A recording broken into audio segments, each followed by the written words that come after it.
அப்படிங்கிறத first analysis பண்ணுங்க.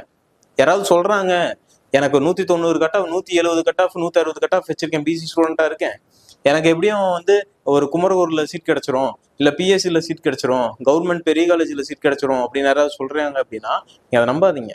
First last year cut off என்ன கிடைச்சிருக்குன்னு சொல்லிட்டு எடுத்து பாருங்க. பாத்தீங்கன்னா தான் தெரியும். நிறைய ஸ்டூடெண்ட்ஸ் ரொம்ப டவுட் கேட்குறீங்க, எல்லாம் உங்களை குழப்பி வச்சிருக்காங்க, அது மட்டும் நல்லா தெரியுது. பார்க்கலாம், அடுத்தது பார்க்கலாம். செக்ரி. அடுத்தது பார்த்தீங்கன்னா சென்ட்ரல் கவர்மெண்ட் காலேஜ். தமிழ்நாட்டில் இன்ஜினியரிங் கவுன்சிலிங்ல 3 காலேஜ் வந்து சென்ட்ரல் கவர்மெண்ட் காலேஜ் இருக்கு. கவுன்சிலிங்ல நீங்க பார்ட்டிசிபேட் பண்ணலாம், எடுக்கலாம். இந்த காலேஜ்ல ஒரு 30 சீட்டு தான் பக்கமா வச்சிருப்பாங்க இந்த ஒவ்வொரு காலேஜ்லயும். செக்ரி இருக்குங்க. இது பார்த்தீங்கன்னா central institute of petrochemical engineering பார்த்தீங்கன்னா எங்க இருக்குதுன்னு பார்த்தீங்கன்னா central institute of petrochemical and engineering and technology, Chennai கிண்டியில் இருக்குது இந்த காலேஜ். பிளாஸ்டிக் இன்ஜினியரிங்லாம் இருக்குது. முக்கியமான ஒரு காலேஜுங்க இது, சென்ட்ரல் கவர்மெண்டோடது. அடுத்தது பார்த்தீங்கன்னா